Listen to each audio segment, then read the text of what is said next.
नमस्कार, स्वागत है आपका। आप देख रहे हैं विशेष। मैं हूं आपके साथ संजय यादव। कर्नाटक, महाराष्ट्र और फिर मध्य प्रदेश, इन तीनों ही राज्यों में जनता ने देखा कि कैसे राजनीति के बड़े बड़े सूरमा धराशायी हो गए। राजस्थान में भी हालात कुछ ऐसे ही बन रहे थे, लेकिन मुख्यमंत्री अशोक गहलोत ने यह बात साबित कर दिया है कि उन्हें राजनीति का जादूगर यूं ही नहीं कहा जाता है। सचिन पायलट की नाराजगी उन्हीं के लिए भारी पड़ती जरूर दिख रही है, लेकिन अब सवाल यह है कि पायलट के डिप्टी सीएम की कुर्सी गई, विभाग छिन गया, क्या अब पार्टी में बने रहेंगे या बाहर जाएंगे? आज हम आपको दिखाएंगे कि कैसे गहलोत ने अपनी राजनीतिक परख से विरोधियों को एक बार फिर से पटखनी दे दी है। मैंने कहा इनकी रगड़े नहीं हुई थी, इसलिए तकलीफ होती है। ये समझ नहीं पा रहे, इनको केंद्रीय मंत्री बन गए, पीसीसी अध्यक्ष बन गए। अगर रगड़ी होती तो और अच्छा ढंग से काम करते थे। मुख्यमंत्री अशोक गहलोत का यह बयान सियासत में अपना मुकाम बनाने की कोशिश करने वालों या फिर राजनीति के उन छात्रों के लिए एक सबक से कम नहीं है कि राजनीति में रगड़ना पड़ता है, खिसना पड़ता है,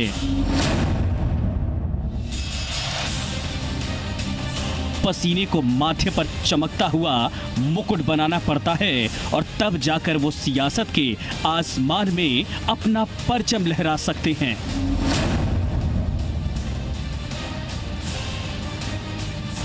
सचिन पायलट की बगावत ने राजनीति के माहिर खिलाड़ी, सियासत के जादूगर और राजस्थान के मुख्यमंत्री अशोक गहलोत को वो मौका दे दिया है जिसका इंतजार उन्हें पिछले विधानसभा चुनाव के वक्त से था।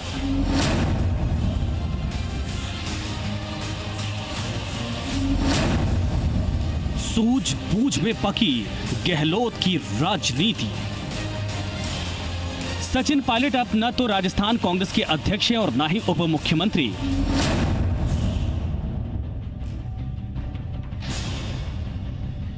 कांग्रेस अपने वकील नेताओं की राय को तवज्जो देते हुए फिलहाल सचिन पायलट और उनके समर्थक विधायकों को पार्टी से निकाल नहीं रही है, बल्कि सबकी विधायकी खत्म करने की भूमिका तैयार कर रही है। अगर गहलोत ये करने में सफल हो गए तो उनके सियासी जीवन से पायलट नाम का कांटा लंबे समय तक के लिए निकल जाएगा।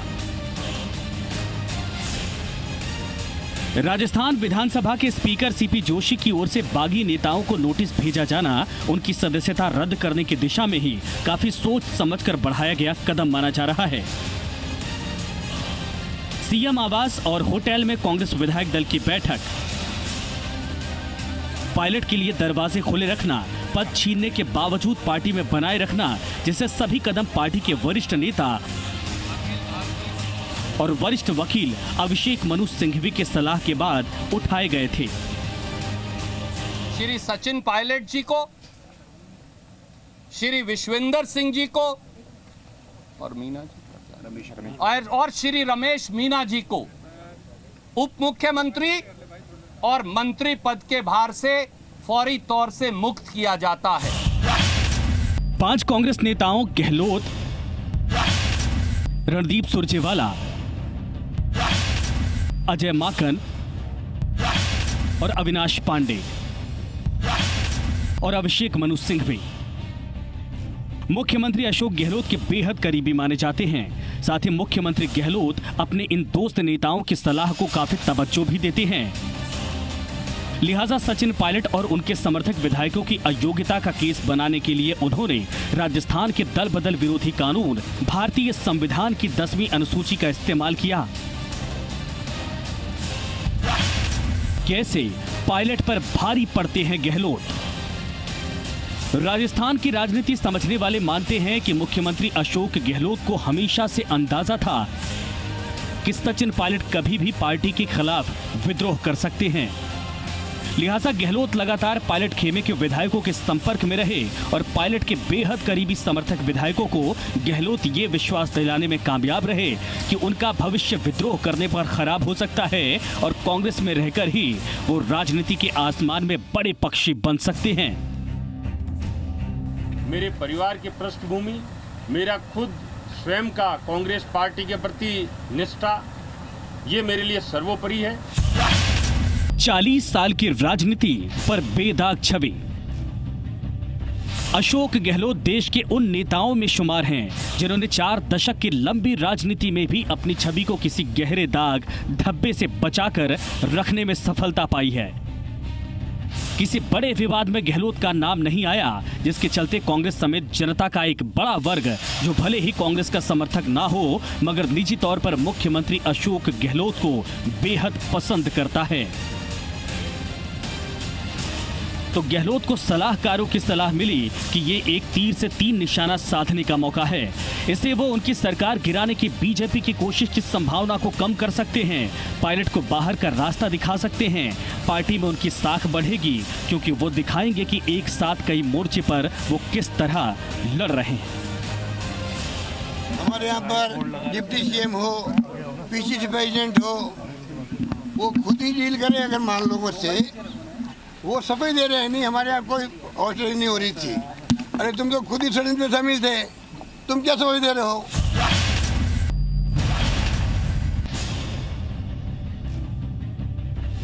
सचिन पायलट अपनी बगावत को बहुत दूर तक लेकर चले गए। उन्होंने मनाने वाले नेताओं से मिलने से इनकार कर दिया और पार्टी को बीच का रास्ता निकालने का मौका नहीं दिया। ऐसे में जब गहलोत को लगा कि पायलट अपनी पूरी ताकत लगा चुके हैं, उसके बाद उन्होंने आसानी से कैबिनेट से निकाल दिया। कांग्रेस नेतृत्व ने बार बार ये कहा, जो राजनीतिक ताकत सचिन पायलट जी को छोटी उम्र में दी, शायद हिंदुस्तान में किसी दूसरे व्यक्ति को नहीं मिली। 2004 में कांग्रेस पार्टी उन्हें 26 साल की उम्र में सांसद बना देती है। 30 और 32 साल की उम्र में कांग्रेस पार्टी ने उन्हें भारत सरकार का केंद्रीय मंत्री बनाकर जिम्मेवारी दी। 34 साल की उम्र में प्रदेश कांग्रेस अध्यक्ष पद की जिम्मेवारी दी और 40 साल की उम्र में प्रदेश के उप मुख्यमंत्री की जिम्मेवारी दी। 3 बार केंद्रीय मंत्री रह चुके अशोक गहलोत नेहरू गांधी परिवार ही नहीं बल्कि राहुल गांधी की गुड बुक में भी शामिल हैं। गहलोत क्राइसिस मैनेजमेंट में भी माहिर माने जाते हैं। कई दफा संगठन की मजबूती के लिए राहुल गांधी को सलाह भी देते हैं। अशोक गहलोत की गंभीरता भी राहुल गांधी को काफी पसंद है, जिसका फायदा गहलोत को न सिर्फ तीसरी बार मुख्यमंत्री बनते वक्त मिला था बल्कि अब भी पायलट को दरकिनार करने में गहलोत को कामयाबी मिली है।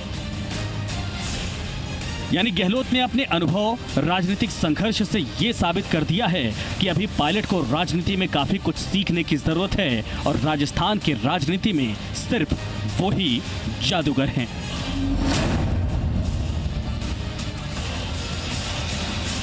आगे हम आपको बताएंगे कि सचिन पायलट की कौन सी गलतियां उन पर भारी पड़ गईं और कैसे अपने ही बनाए जाल में खुद पायलट फंसते नजर आए। ब्यूरो रिपोर्ट, जी मीडिया।